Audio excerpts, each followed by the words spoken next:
राजा सगर कैसे यह करेगा? मैं हूँ इंद्र। हा हा हा हा हा।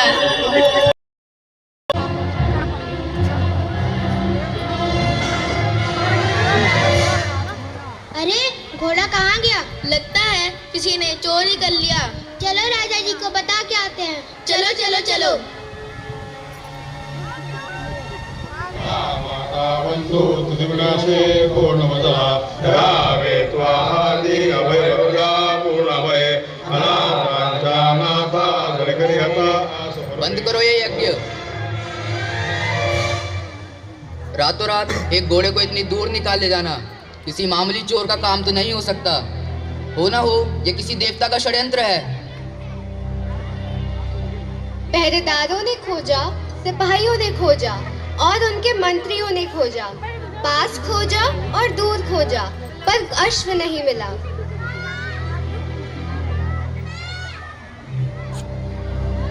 राजा सगर की बड़ी रानी का एक बेटा था। उनका नाम था असमंजस।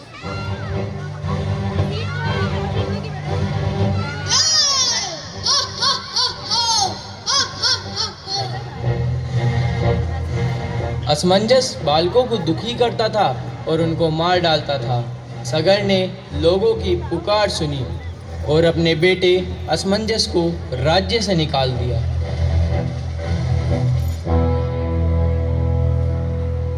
राजा सगर की छोटी रानियों के बहुत से बेटे थे। कहा जाता है कि यह 60,000 थे। सगर के वे पुत्र बहुत बलवान थे, बहुत चतुर थे और तरह तरह की विद्याओं को जानने वाले थे। जो चाहते थे कर सकते थे।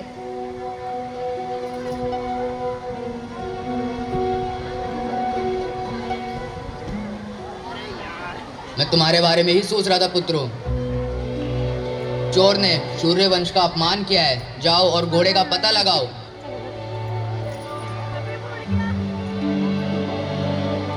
खोजते खोजते वे धरती के छोर तक जा पहुंचे। अब आगे समुद्र था, पर राजकुमार घबराए नहीं। वे पानी में उतर गए। डुबकी लगाकर वे किनारे गुफाओं में देख आए। तैर कर वे दूर दूर तक की खबर ले आए। जहां उनको गुफा का संदेह हुआ वहां खोद खोद कर देखा, पर अश्व वहां भी नहीं मिला, क्योंकि सगर के पुत्रों ने समुद्र की इतनी खोजबीन की। इसीलिए समुद्र सागर भी कहलाने लगा।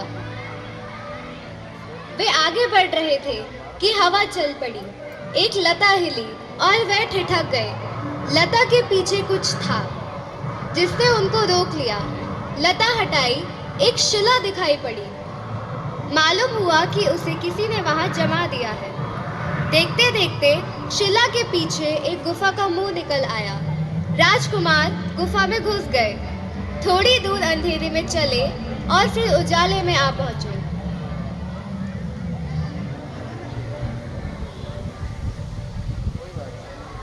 हो ना हो राजकुमार किसी बड़ी मुसीबत में फंस गए हैं। उनको इस विपत्ति से उबारने के लिए एक उपाय करना चाहिए। अंशुमन को बुला के लाओ। जी महाराज।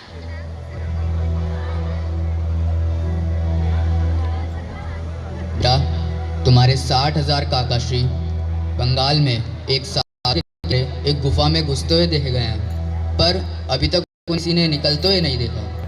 बस यही समाचार है।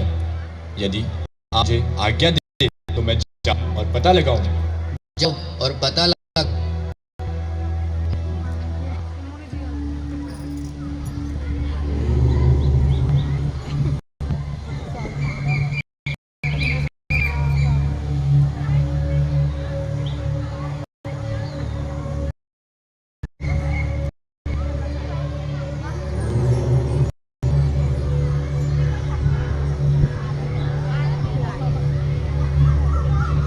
राम आओ बेटा अंशुमन, यह अश्व दिनों से तुम्हारी राह देख रहा है। बेटा अंशुमन, तुम भले कामों में लगो। आओ, मैं कपिल मुनि तुम्हें आशीष देता हूँ।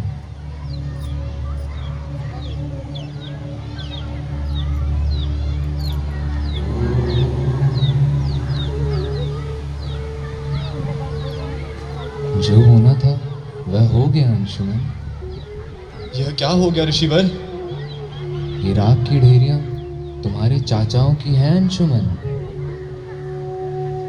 धीरज धरो बेटा। जब मैंने अपनी आंखें खोली तो तुम्हारे चाचाओं को फूस की तरह जलता हुआ पाया। उनका अहंकार उभर आया था। वह मानो समझदारी से परे हट गए थे। वह अधर्म की राह पर थे। अधर्म बुरी चीज है, पता नहीं कब भड़क पड़े।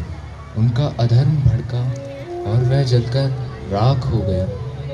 मैं बस उन्हें देखता रह गया, कुछ ना कर सका। ऋषिवर, बेटा, तुम इस अश्व को ले जाओ और अपने बाबा का धीरज बांधो। महाप्रतापी राजा सगर से कहना कि आत्मा अमर है।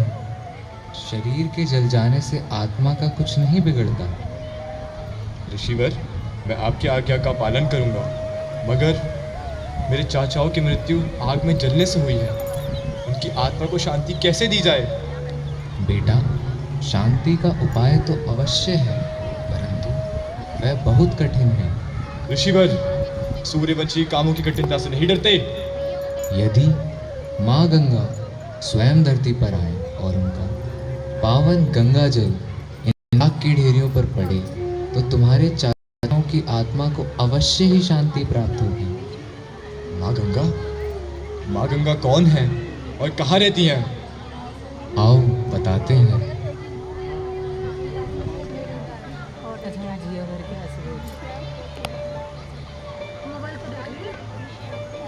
ठीक है